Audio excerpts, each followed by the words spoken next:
He was the chosen one before LeBron or Bryce Harper. He was the natural. He was the kid.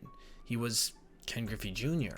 He was the fastest player in history to hit 350 homers, which he did towards the end of the 1998 season, which is now better remembered as the year Mark McGwire battled Sammy Sosa to break Roger Maris's single-season record for homers. At the time, no one could really appreciate the layers of irony. While the nation cheered on two overly juiced cheaters, the player who didn't need the juice was poised to set the bar so high that the stink of steroids would be destined to fade away as the years wore on. Jr. was also the fastest to reach 400 homers, which he did when he was just 30 years old, 141 days.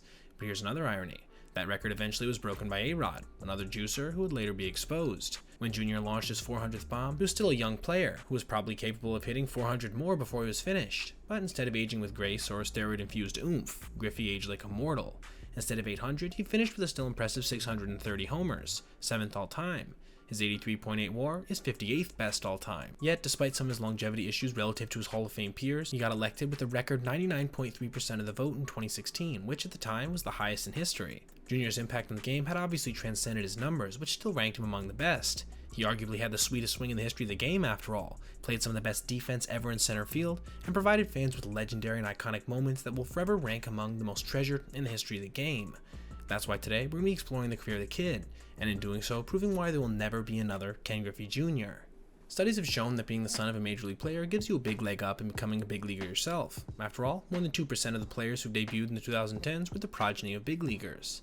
While it's easy to scream genetics to explain these numbers, researchers aren't so quick to agree. If you look at Ken Griffey Sr. and then at Jr., you see the similarities. Both were left-handed and had very smooth swings. Both were fast and athletic, with lots of obvious fast-twitch muscle. But if you want to understand how the sons of big leaguers succeed, think about Jr.'s high school career. Ken attended one of the great sports high schools in the country, Archbishop Moeller in Cincinnati, long known for being a football powerhouse.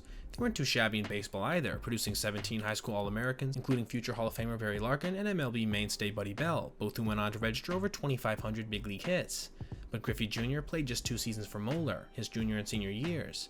The reason? He wanted to spend spring training with his father in Tampa when he played for the Yankees. Jr. would then play baseball in the summer back in Ohio, followed by starring at wide receiver on the school football team, even going on to get offers from elite schools like Oklahoma. During his 2 years at Moeller, Griffey hit 17 homers with a batting average of .478.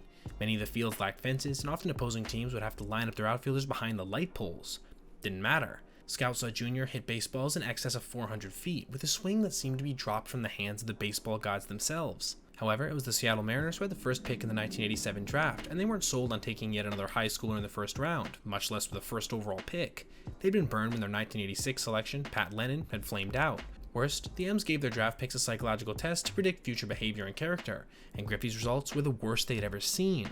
It was later revealed that it was Ken's younger brother who had taken the test, as the older Griffey hadn't appreciated the importance of it, but still.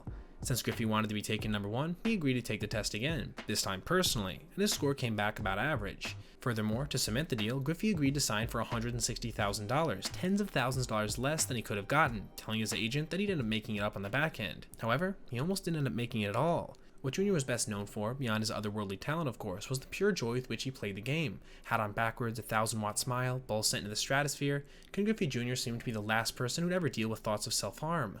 But, as he explained, it seemed like everybody was yelling at me in baseball. Then I came home, and everyone was yelling at me there. I got depressed, I got angry, I just didn't want to live. Jr. was still 17 when he started his professional career, and it wasn't a smooth transition. There were incidents involving the sons of bus drivers who got into it with Griffey, and then when he returned home to Ohio, he'd stay out all night and worry his mother.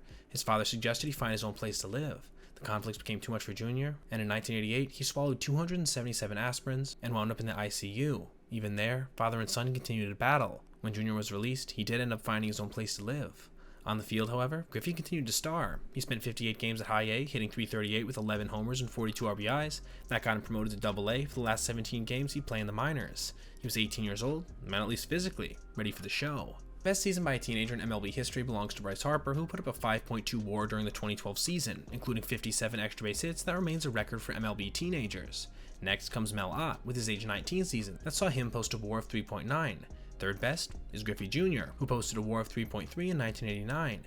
Even with service time manipulation, it's hard to see how the M's could have left Jr. off the team coming out of spring training. In Arizona, he'd gotten hit in 15 straight games, leading to a batting average of .358. He also drove in 20 runs on 32 total knocks. He immediately became the M's starting center fielder. When he stepped on the field for his debut, history was made, because for the first time in the annals of MLB, a father and son were both playing at the same time, though not on the same team. Yet. He hit a double against Dave Stewart in his first big league at-bat, and a week later, he hit his first bomb.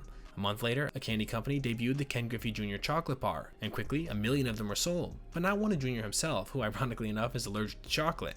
Case in point, Jr. was cruising to AL Rookie of the Year. By late July, he was hitting a solid .287 with 13 homers and 45 ribbies, but then he broke his hand on a road trip to Chicago.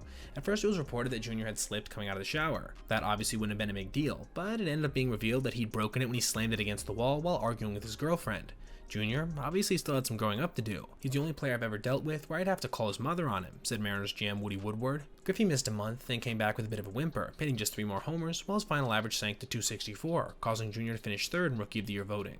However, the stage was still set for his propulsion into the stratosphere of baseball's truly elite all-time greats. The talent was there, but first, there'd be something a bit more local in terms of history for Jr. When the 1990 season started, Ken Griffey Sr. was 40 years old and playing for his original team, the Cincinnati Reds. He wasn't playing very well, however. In the same time period, his son was becoming a human highlight reel. Jr.'s numbers at the plate were strong. He finished the year with a .300 average, 22 homers, and 80 RBI. He'd make his first All-Star team and win his first Gold Glove. The 5-tool prodigy was putting on a display nightly, like when he robbed Jesse Barfield of a home run in Yankee Stadium, using the wall to spring himself up. Watching that play was his father, who was sitting next to Barfield's wife. Little did Sr. know at the time that he'd be on the same team as his son within 4 months. When the Reds released Sr. in August, the M's picked him up largely to keep an eye on Jr. On August 31st, they became the first father-son duo to play in a game on the same team, then the first to get back-to-back hits. Then, on September 14th, they eclipsed a factoid that seemed semi-impossible. They hit back-to-back homers, a feat that will more than likely never be matched in MLB history. Sr. hit his first, and later he said, "I knew Jr. would be thinking home run. I could see it in his eyes when I crossed the plate." They would end up playing 21 games together that season, and Sr. got a big boost from the experience, putting up a batting average of .377 and 18 ribbies with the M's.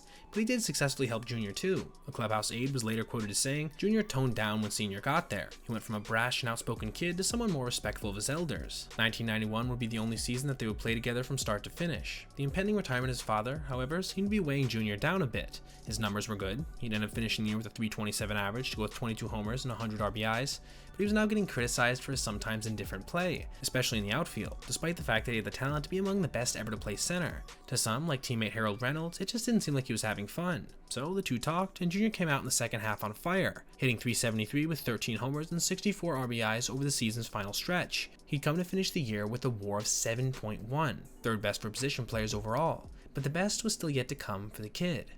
During the 1990s, the player with best WAR overall was a mostly clean Barry Bonds with a mark of 80.2. Second, though, was Ken Griffey Jr. with a total of 67.5.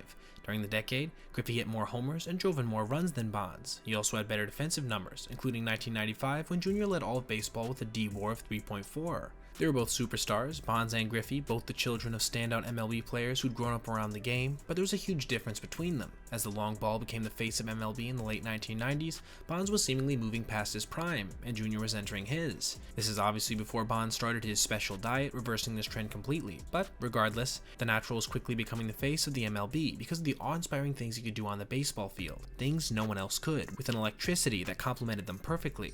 He could make defensive plays that rank among the best ever, still to this day, that have been shown over and over millions of times, winning 10 straight Gold Gloves in the process. For example, in 1995, he made this incredible Spider-Man catch by robbing Kevin Bass in the Kingdome, a play that defies belief even to this day. Unfortunately, this catch ended up resulting in a broken left wrist and 73 missed games, but like we said before, it still does live on.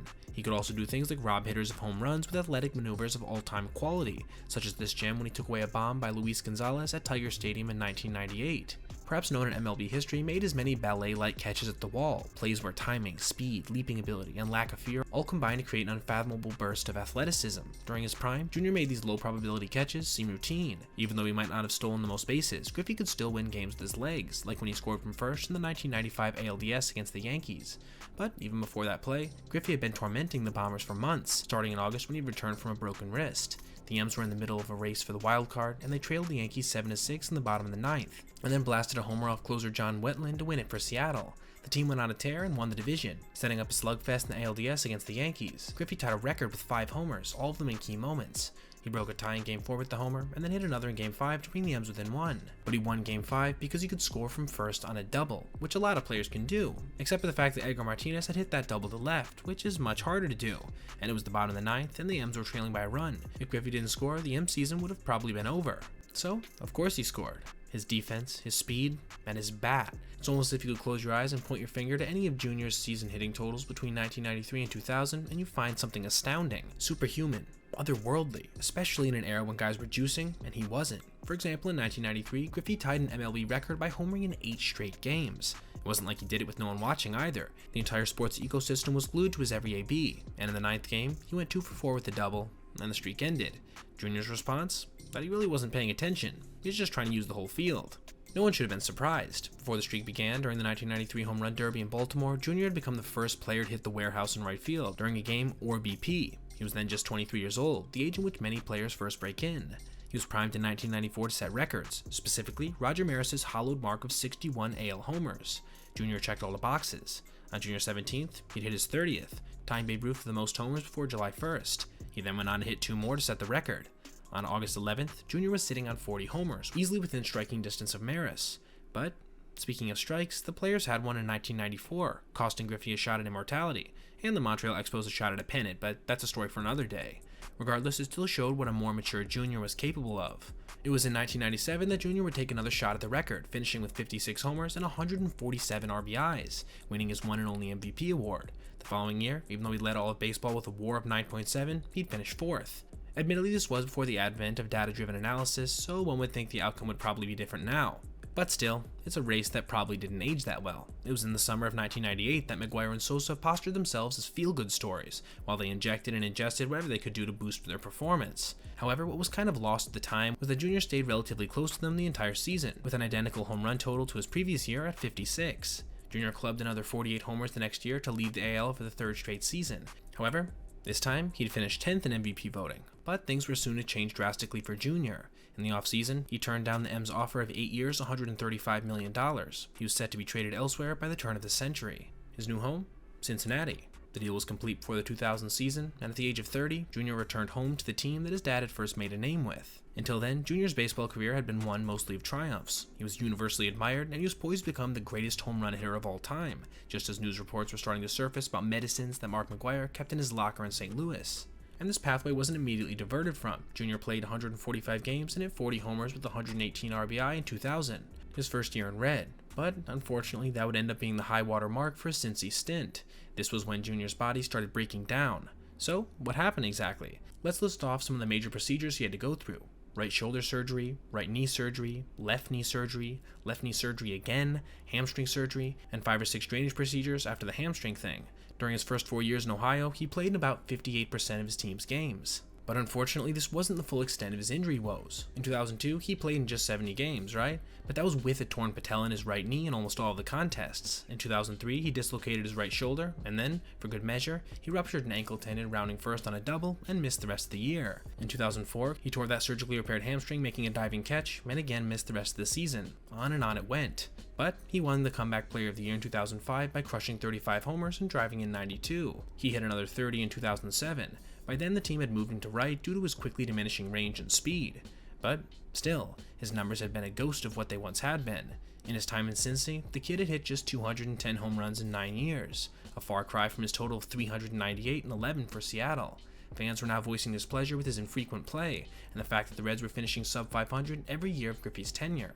It was obviously time for a change. So he was traded to the White Sox in 2008, which he could have vetoed, but didn't, because the Sox were headed to the postseason, something he hadn't reached much in his career. Sadly, he didn't perform all that well, and they quickly got swept by the Rays. He signed with the Mariners in 2009 and went on to hit 19 home runs, but by 2010, he was done. In June, he literally packed up and drove cross-country to Florida.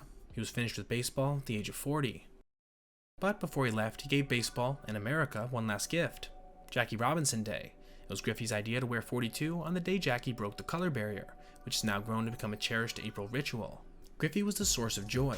Plain and simple, he was who he was and never apologized for it. He was and is a great ambassador of the game. He played hard, to the point that his body literally tapped out, not before registering back-to-back 50 homer seasons, an MVP, and 10 gold gloves. Just look at that Spider-Man catch again. This is a man of 6'3" and 200 pounds throwing his body at a wall at top speed with zero regards for his body. Then he could go out and hit a 450-foot homer, followed by a prank in the dugout. At the end of the day, Ken Griffey Jr. embodied all that is right in the sport of baseball, and it's for that reason, and all the ones we've mentioned so far, as well as so many more we could ever put into one vid, that we here at MTC believe there'll never be another player quite like Ken Griffey Jr. Now, thank you for watching. I hope you enjoyed today's video, and if you did, consider liking and subscribing and clicking this playlist for more essay content just like this. Have a great rest of your day, everyone.